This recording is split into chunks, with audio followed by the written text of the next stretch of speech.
Hello friends, welcome back Spain news channel. இன்றைக்கி இந்த வீடியோவில் பார்த்தீங்கன்னு வச்சுக்கோங்களேன், மிக மிக முக்கியமான ஒரு ஆன்மீக பரிகாரத்தை தான் இப்போ இந்த வீடியோவில் அதிரடியாக பார்க்க போகிறோம். அதாவது நாளை நாள் பார்த்தீங்கன்னு வச்சுக்கோங்களேன், நவம்பர் மாதத்துடைய 28ஆம் தேதி. அதே போல் தமிழ் மாதம் பார்த்தீங்கன்னு வச்சுக்கோங்களேன், குரோதி ஆண்டுடைய 8வது மாதமான கார்த்திகை மாதத்துடைய 13ஆம் நாள். அதே போல் நாளை நாள் கிழமை பார்த்தீங்கன்னு வச்சுக்கோங்களேன், வியாழக்கிழமை. நாளை நாள் வரக்கூடிய இந்த வியாழக்கிழமை சாதாரணமாக வரக்கூடிய வியாழக்கிழமை கிடையாது. நாளைய வியாழக்கிழமை ரொம்ப ஸ்பெஷலான நாள் என்று சொல்லலாம். ஆக்சுவலி நம்மளுடைய இந்து இதில் பார்த்தீங்கன்னு வச்சுக்கோங்களேன், ஒவ்வொரு நாளுமே ஒவ்வொரு சிறப்பு இருக்கும். அதுவும் ஒவ்வொரு மாதமும் ஒவ்வொரு திதிகளானது வரும். அந்த திதிகள் அறிந்து பூஜைகள் நாம் செய்ய செய்ய நம்ம வாழ்க்கையில் கஷ்டங்களே ஏற்படாது. நம்ம வாழ்க்கையில் நவக்கிரகங்களால் தான் கஷ்டங்கள் ஏற்படும். அந்த கஷ்டங்களிலிருந்து தப்பிப்பதற்கு தெய்வ சக்தி நமக்கு துணையாக இருக்கணும். அந்த துணையாக இருக்கிறதுக்கு தான் ஒவ்வொரு மாதம் வரக்கூடிய அந்த திதி அறிந்து செயல்படணும் என்பது சொல்லப்படுது. அது நிறைய பேர் பண்ணாததுனால தான் நிறைய ஆபத்துகளில் மாட்டிக்கொள்கிறோம். ஸோ அந்த மாதிரி மாட்டிக்கொள்ளக்கூடாதுங்கிறதுனால ஒவ்வொரு நாளுக்கு உண்டான சிறப்புகளை நான் டெய்லியுமே ஷேர் பண்ணிகிட்ருக்கேன். ஆக்சுவலி நாளைய இந்த வியாழக்கிழமை குருவாரம் என்று அழைக்கப்படக்கூடிய நாள். இந்த நாள் குரு பகவானுக்கு உரிய நாளாக கருதப்படுது. மேலும் இந்த நாளில் எந்த திதி இல்லைனாலும் குரு பகவானை வழிபாடு செய்தாலே சகல விதமான தொழில் சார்ந்த பிரச்சனைகளும் தீரும். அதே போல் நாளைய இந்த குருவார வியாழக்கிழமை எக்ஸ்ட்ராவாக ஒரு ஸ்பெஷல் என்னவா அமைஞ்சிருக்குன்னா, நாளை நாள் பிரதோஷமானது வந்திருக்கு. நாளை நாள் வந்திருக்கக்கூடிய இந்த பிரதோஷம் தேய்பிரையில் கார்த்திகை மாதத்தில் வந்திருக்கக்கூடிய பிரதோஷம். ஸோ இந்த பிரதோஷத்துடைய மகிமையும் சிவனை நாளை நாள் வணங்கினால் பாவங்கள் நீங்குவது எப்படிங்கிறதையும் உங்களுக்கு சொல்ல போகிறேன். அது மட்டும் இல்லாமல் நாளை நாள் பார்த்திங்கன்னு வச்சுக்கோங்களேன், நாம் நெய்வேத்தியத்துக்கு கண்டிப்பாக ஒன்று செய்யணும். அது என்ன செய்யணும் அப்படிங்கிறதையும் உங்களுக்கு சொல்ல போகிறேன். ஆக்சுவலி திதியறிந்து சமைக்கணும் அப்படிங்கிறது முன்னோர்கள் சொல்லியிருப்பாங்க. ஆதி காலத்தில் முன்னோர்கள் அப்படி தான் வாழ்ந்துருக்குறாங்க. ஸோ சனிக்கிழமையாக இதை செய்யு, ஞாயிற்றுக்கிழமையாக இதை பண்ணு, திங்கக்கிழமையாக இதை செவ்வாய்க்கிழமையாக இந்த மாதிரி வகையில் உணவு எடுக்கணும் அப்படிங்கிறதெல்லாம் நிறைய அவங்க ஃபாலோ பண்ணியிருக்காங்க. அது ஃபாலோ பண்ணுவதுக்கு பின்னாடி என்ன காரணம் இருந்திருக்குன்னா, ஹெல்த்து தான் காரணமாக இருந்திருக்கும். அதாவது ஹெல்த்துக்கு எப்படியெல்லாம் சாப்பிடணும், எந்தெந்த இதில் மாதத்தில் எந்த மாதிரி உணவை எடுத்துக்கணும் அப்படிங்கிறத அவங்க கரெக்டாக ஃபாலோ பண்ணி பயனடைஞ்சு 100 வருஷம் நல்லாவே வாழ்ந்துருக்காங்க. இப்போ இருக்கக்கூடிய காலகட்டத்தில் அப்படி இருக்கிறோமான்னு கேட்டால் கண்டிப்பாக கிடையாது. மருந்துக்கு தான் அதிக செலவு நாம் பண்ணிகிட்ருக்கோம். சம்பாதிக்கிறது ஒரு பக்கம், சேமிக்க முடியுமா அப்படின்னு பார்க்கும்போது சேமிக்கிறத விட நம்ம நிறைய மருந்து செலவுகள் தான் பண்ணிகிட்ருக்கோம். அதனால் இந்த கார்த்திகை மாத பிரதோஷத்தில் நான் சொல்கிற மாதிரி நீங்கள் உணவை எடுத்து பாருங்கள். அது உடல் ரீதியாகவும் சரி, ஆன்மீக ரீதியாகவும் சரி ரொம்ப நல்லது. ஸோ நாளை நாள் என்ன சமைக்கணுங்கிறதையும் உங்களுக்கு சொல்ல போகிறேன். ஸோ பெண்கள் வீடியோ பார்க்குறவங்க மெயினாக வீடியோ ஸ்கிப் பண்ணாமல் பாருங்கள். வீட்டில் பெரியவங்க இருந்தாங்கன்னா அவங்க சொல்லியிருப்பாங்க. அவங்க சொல்லலாம் என்ன, நான் வீடியோவில் உங்களுக்கு சொல்கிறேன். ஸோ என்ன சமைக்கணும் அப்படிங்கிறத தெரிஞ்சு அதை சமைச்சிருங்க. சரி வாங்க ஃபஸ்ட்டு பிரதோஷத்துடைய மகிமை பார்க்கலாம். நாளை மாலை 4:30 மணி முதல் 7 மணி வரை உள்ள காலமே பிரதோஷ காலம். அந்த நேரத்தில் பக்கத்தில் இருக்கக்கூடிய சிவபெருமானுடைய கோவிலுக்கு போய் சிவபெருமானை வணங்கணும். இதனாலினால் பண்ணாவே வாழ்வில் அனைத்து ஐஸ்வர்யங்களும் கிடைக்கும். இது ஒரு நம்பிக்கையாகவே உங்களுக்கு சொல்லப்படுது. ஸோ நம்பிக்கையாக சொல்லப்படக்கூடிய இந்த விஷயத்தை கண்டிப்பாக நாளை நாள் செய்திடுங்க. ஆக்சுவலி கார்த்திகை மாதத்தில் வரக்கூடிய பிரதோஷம் சிவபெருமானுக்கு உகந்த நாள் என்று சொல்லப்படுது. இந்த நாளில் வரக்கூடிய பிரதோஷத்தில் சிவ வழிபாடு செய்வது மிகவும் சிறப்புடையது என்று சொல்லப்படுது. மேலும் இந்த நாளில் மாலையில் பார்த்திங்கன்னு வச்சுக்கோங்களேன், சிவ ஆலயங்களுக்கு சென்று சிவபெருமானை நாம் கண்டு வணங்கி அவருடைய நல்லொருளை பெறுவதன் மூலம் வாழ்வில் நம்ம கஷ்டங்களை எளிதாக வெல்லலாம் என்பது நம்பிக்கையான ஒரு குற்றாக சொல்லப்படுது. அந்த வகையில் நாளை நாள் வியாழக்கிழமை வரக்கூடிய கார்த்திகை பிரதோஷம். இது ரொம்ப விசேஷமான பிரதோஷம் என்று சொல்லலாம். பார்த்திங்கன்னு வச்சுக்கோங்களேன், நாளை வியாழக்கிழமை வரக்கூடிய பிரதோஷம் குரு பகவானுக்கு உரிய நாளில் வர்றதுனால குருவார பிரதோஷம் ஆகும்.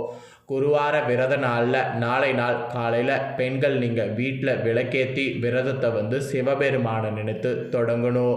இறைவனுடைய 1000 திருநாமங்களை கூறி வில்வத்தால் அவரை அர்ச்சனை செய்யணும். இதை செய்தாவே அனைத்து பாவங்களும் அகலும், மனப்பேறு மகப்போரு இதெல்லாமே கிடைக்கும். அது மட்டும் இல்லாமல் வாக்கு, கல்வி, செல்வம் யாவுமே நமக்கு கெட்டும். நோய்கள்லாம் நமக்கு நீங்கும். அகல மரண பயம் இல்லாமல் எல்லா நற்பலன்களையும் நாளைய குருவார பிரதோஷ விரதம் நமக்கு தரும். இது ஒரு நம்பிக்கையாகவே சொல்லப்படுது.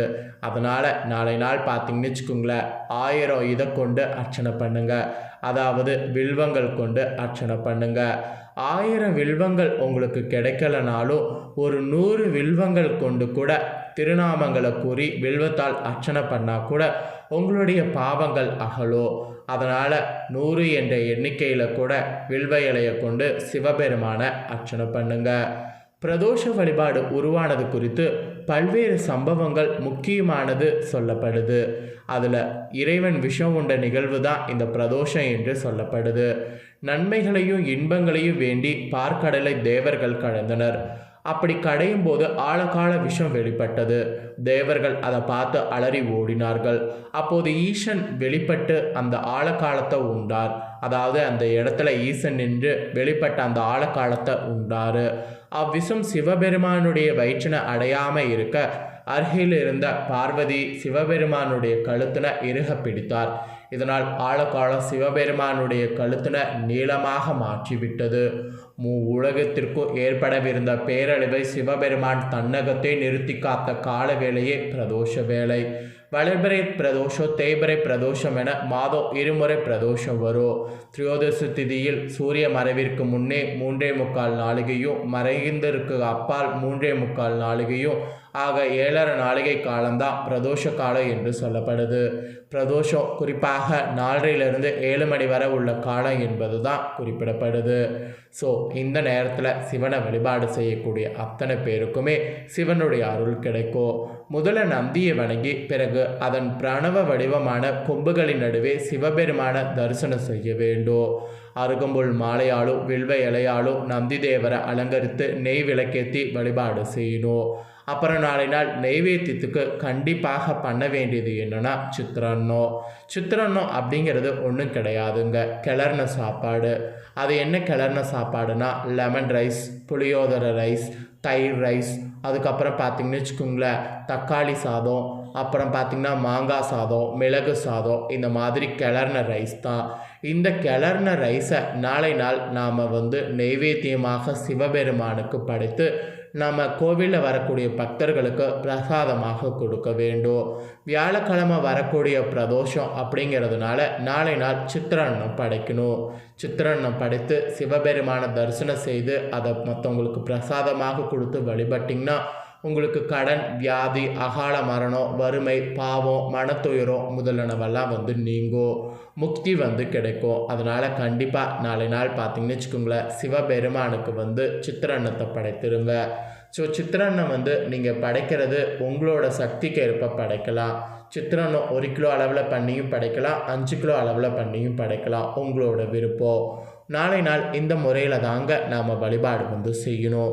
அதே போல் நீங்கள் கோவிலுக்கெல்லாம் போக முடியல, என்னோடய சுச்சுவேஷன் அந்த மாதிரி இருக்குது அப்படின்னு சொல்கிறவங்க நாளை நாள் சிவபெருமான மனதில் நினைத்து மனதிலேயே சிவபெருமானுக்கு 1000 முறை வில்வத்தால் அர்ச்சனை செய்து அந்த திருநாமத்தை சொல்லி நீங்கள் வீட்டிலையே பார்த்தீங்கன்னு வச்சுக்கோங்களேன், நீங்கள் சித்திரன்னத்தை படைத்து நீங்களும் வீட்டில் இருக்கிறவங்களும் சாப்பிட்லாம். உங்களுக்கு தெரிஞ்ச ஒரு 2-3 பேருக்கு அதை பிரசாதமாக கொடுக்கலாம். ஸோ அப்படி பண்ணாலும் சிவபெருமானுடைய அருள் கிடைக்கும். ஸோ சிவபெருமானுடைய அருள் கிடைக்க நீங்கள் இந்த மாதிரியும் ட்ரை பண்ணலாம். ஸோ இந்த முக்கியமான தாள்களை உங்களுக்கு தெரிஞ்சுக்கணுங்கிறதுனால தான் ஃபுல்லாக எக்ஸ்பிளைன் பண்ணேன் இந்த வீடியோவில். அதாவது என்ன பண்ணும் அப்படிங்கிறத ஃபுல்லாகவே நான் எக்ஸ்பிளைன் பண்ணேன். ஸோ இந்த வீடியோ ஸ்கிப் பண்ணாமல் பார்த்த அத்தனை பேருக்கும் இந்த வீடியோ ரொம்ப யூஸ்ஃபுல்லாக இருந்திருக்குன்னு சொல்லி நான் நம்புகிறேன். யூஸ்ஃபுல்லாக இருந்ததுன்னா மறக்காமல் இந்த வீடியோவில் இருக்கிறத ட்ரை பண்ணுங்கள்.